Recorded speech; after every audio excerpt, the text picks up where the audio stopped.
Stick lâu ơi, tính này, ê vai van mấy trong chơi cái gì phù nè ơi, ta lấy oi nè.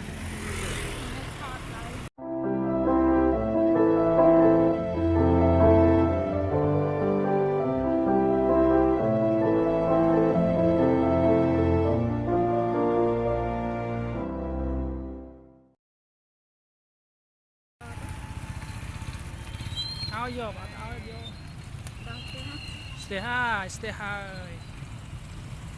Chanh nhé, stay. Một chai.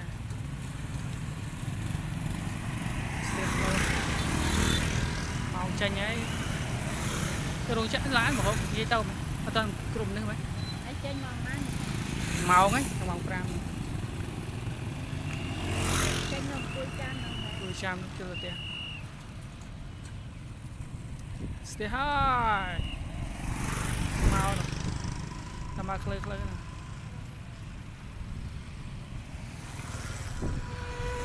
Chúc đại. Tama lang khơi.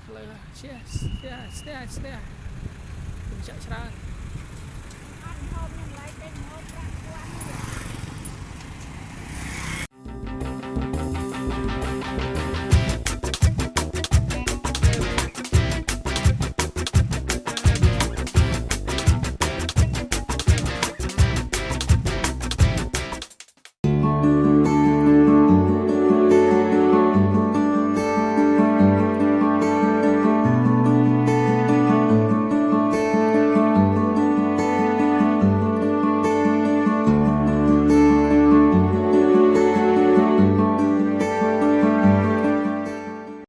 Chạy chanh nhá, step này này, màu muối đó ngày bao lâu ngày 75, chạy màu muối ấy, như là chạm này để chạm pin bay nè, để chạy mình màu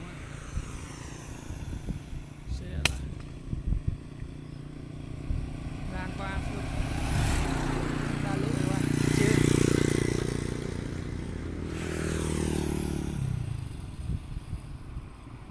lâu trôi thì chạy mày được cao pin con 57 rồi, chạy này rồi xa đấy,